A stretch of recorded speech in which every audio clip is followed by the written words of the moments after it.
Good morning, students. This is the seventh video lecture of chapter Fundamental Unit of Life, the Cell. Topics were covered in this chapter: Introduction, the cell theory, shape and size of cell, type of cell, structure of cell, plasma membrane, diffusion and osmosis, cell wall, cytoplasm and nucleus and cytoplasm. हमारा topic जो चल रहा था वो cytoplasm था। Cytoplasm के function हम पढ़ चुके थे। साइटोप्लाज्म में जो ऑर्गेनल्स प्रेजेंट होते हैं वो मुझे पढ़ने हैं।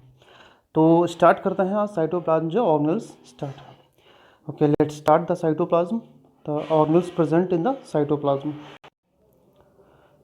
There are following organelles, main organelles present in cytoplasm are endoplasmic reticulum, Golgi apparatus, lysosomes, mitochondria, plastids, vacuoles, centrioles, ribosome and peroxisomes। तो सबसे पहले हम आज स्टार्ट करते हैं इंडोप्लाज्मिक रेटिकुलम। इसको शॉर्ट फॉर्म में बोलते हैं ER, endoplasmic reticulum. The structure of endoplasmic reticulum is quite similar to the plasma membrane. यानी जो प्लाज्मा मेम्ब्रेन हम लोग पढ़ चुके हैं, कुछ लगभग उसका जो स्ट्रक्चर होता है उस तरीके से सिमिलर होता है। It is a network like a structure which consist of membrane bound tubes and seeds. इसमें कुछ ट्यूब्स और सीड्स होती हैं। मैं आपको उसका स्ट्रक्चर दिखा देता हूँ ताकि आपके कुछ दिमाग में उसका फिगर स्ट्रक्चर बन सके। जैसे कि ये दिखाया गया है। एक्चुअली ये इसमें ट्यूबुल्स होते हैं, ये ट्यूबुल्स, और इसमें जो है सिस्टर्नीज पाई जाती हैं। ये सिस्टर्नी ये जो होती हैं, सिस्टर्नीज होती है। इसमें एक्चुअली मटेरियल जो होता है वो ट्रांसपोर्ट होता है। एक्चुअली इसकी जो वॉल होती है इंडोप्लाज्मिक रेटिकुलम की, जैसे ये सेल हो गई, न्यूक्लियस हो गया, तो न्यूक्लियस से इसका ये वाला पार्ट, यानी ये जो न्यूक्लियस होता है, इससे ये अटैच रहता है। तो एक तरीके से ये पाथवे का काम करती है। कोई भी सब्सटेंस अगर यहाँ पे ज़रूरत है यानी न्यूक्लियस को, तो ये प्रोवाइड कराती हैं। और इधर ये सेल मेम्ब्रेन से भी अटैच रहती हैं। सेल मेम्ब्रेन और न्यूक्लियस के बीच में ये पाथवे प्रोवाइड कराते हैं। तो इंडोप्लाज्मिक रेटिकुलम मोस्ट मेनली दो टाइप के होते हैं। अगर हम लोग देखें, endoplasmic reticulum are two type, एक rough endoplasmic reticulum and smooth endoplasmic reticulum. Rough endoplasmic reticulum actually होता है, उस पर राइबोसोम्स प्रेजेंट होते हैं, लेकिन जो स्मूथ इंडोप्लाज्मिक रेटिकुलम होता है वहाँ पे राइबोसोम्स प्रेजेंट नहीं होते हैं। Ribosomes present on rough endoplasmic reticulum and ribosomes absent on smooth endoplasmic reticulum. तो फर्स्ट स्टार्ट करते हैं rough endoplasmic reticulum. Rough endoplasmic reticulum consists ribosomes that are responsible for the manufacturing of protein in the cell। यानी ribosomes का एक ही function होता है, ये याद रखिए आप लोग, क्योंकि आगे भी हम लोग राइबोसोम्स पढ़ने वाले हैं। तो राइबोसोम्स क्या करता है, प्रोटीन सिंथेसिस में हेल्प करता है।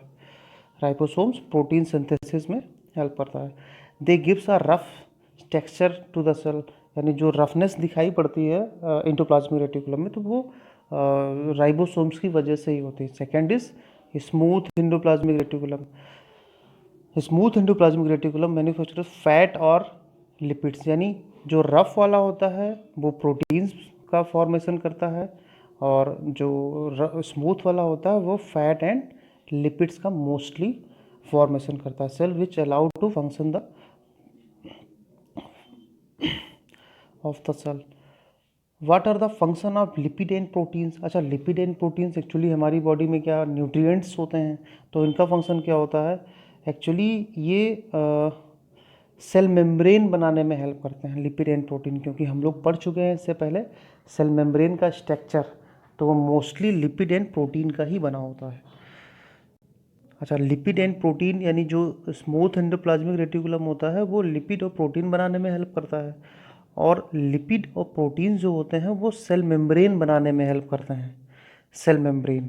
और जो the process is known as membrane biogenesis.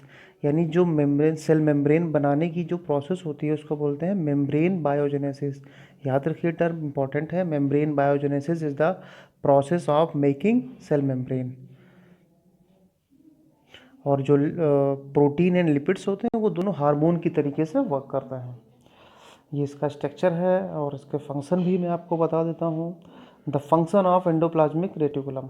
I think आप उसके स्ट्रक्चर से फंक्शन भी बता सकते हैं। जैसे कि मैंने बताया, जो स्मूथ एंडोप्लाज्मिक रेटिकुलम होता है वो फैट एंड लिपिड्स को बनाने में हेल्प करता है, यानी formation of fats and lipid.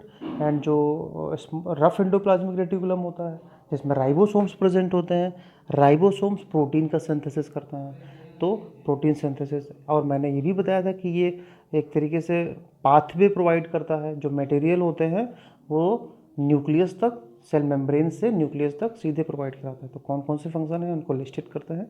First दिया हुआ transportation of material between the parts of cytoplasm and also between the nucleus and cytoplasm, क्योंकि मैंने बताया था ये पाथवे दोनों से कनेक्ट रहता है, न्यूक्लियस एंड सेल मेम्ब्रेन से। तो ये न्यूक्लियस को जो भी मटेरियल रिक्वायर्ड होते हैं वो ट्रांसपोर्ट करता है। Folding of protein which are synthesize by ribosome on, यानी सिंथेसिस ऑफ राइबोसोम इसको ले सकते हैं, जो RER रफ एंडोप्लाज्मिक रेटिकुलम पे बनते हैं, जहाँ पे राइबोसोम्स होते हैं। राइबोसोम्स प्रोटीन सिंथेसिस का काम करते हैं। ये वर्ड्स याद रखिए, काफ़ी इंपॉर्टेंट्स हैं। And detoxification poisons and drugs out the cell, the function of ER। जो ER होता है यानी रफ एंडोप्लाज्मिक रेटिकुलम, वो क्या करता है, जो टॉक्सिक अनवांटेड सब्सटेंस हो तो उनको पास आउट कर देता है सेल के बाहर। ओके, तो ये हमारा एंडोप्लाज्मिक रेटिकुलम फिनिश होता है। नेक्स्ट हमारा ऑर्गेनल है गोल्गी अपार्टस। गोल्गी अपार्टस भी कुछ सेम, थोड़ा बहुत सेम इससे होता है, बट गोल्गी अपार्टस को हम लोग डिटेल में पढ़ते हैं। गोल्गी अपार्टस या इसको गोल्गी कॉम्प्लेक्स भी बोलते हैं कभी कभी। Golgi apparatus discovered by Camillo Golgi, उन्हीं के नाम पर इनका नाम गोल्गी अपार्टस या गोल्गी बॉडी भी बोल सकते हैं इसको, या गोल्गी कॉम्प्लेक्स भी बोलते हैं उनको। It contains vessels that are arranged in parallel stacks. these stacks are called cistern या सिस्टर्नी भी बोलते हैं उनको। these vessels have their own membrane, यानी इनकी खुद की एक मेम्ब्रेन होती है। the membranes are sometime connected to the ER, यानी इसकी जो मेम्ब्रेन होती है, गोल्गी अपार्टस की मेम्ब्रेन किससे कनेक्ट रहती है, जो अभी हम लोग पढ़ चुके हैं, ER यानी इंडोप्लाज्मिक रेटिकुलम से। यानी इंडोप्लाज्मिक रेटिकुलम से जो भी मटेरियल ट्रांसपोर्ट होते हैं ये इसके थ्रू भी ट्रांसपोर्ट होते हैं। और जो इसमें मैं इसको स्ट्रक्चर आपको शो करता हूँ, जैसे कि ये स्ट्रक्चर जो दिखाया गया है ये गोल्गी अपार्टस का है। गोल्गी अपार्टस में देखिए पैरेलल जो बने हुए हैं ये एक्चुअली जो है सिस्टर्न्स या सिस्टर्नीज होते हैं। एक्चुअली इनमें जो है पैकिंग का भी काम होता है, पैकिंग इसमें जो मटेरियल्स होते हैं वो पैक हो जाते हैं। और एक्चुअली ये ऐसे दिखाया गया, ये एक्चुअली कनेक्ट रहता है जो इंडोप्लाज्मिक रेटिकुलम है उसकी वॉल से। Function of Golgi apparatus. Golgi apparatus carries the material synthesize by ER, जैसे कि मैंने बताया था वो कनेक्ट रहता है, तो जो भी मटेरियल उससे बनता है इंडोप्लाज्मिक रेटिकुलम से वो कैरी आउट करता है to the different part of the cell. The material is store and packing in vessels, यानी ये स्टोरेज भी बोला जाता है, स्टोर। तो यहाँ पे क्या होता है, पैकिंग भी होती है और स्टोरेज भी होता है कुछ मटेरियल जो रिक्वायर्ड होता है। फॉर्मेशन ऑफ कॉम्प्लेक्स शुगर का भी यहाँ पे फॉर्मेशन होता है। And formation of lysosomes word important है, ये एक सेल ऑर्गेनल है, इसको भी हम डिटेल में पढ़ेंगे। Formation of lysosomes. ओके, तो दो यहाँ पे ऑर्गेनल्स हमारे फिनिश होते हैं।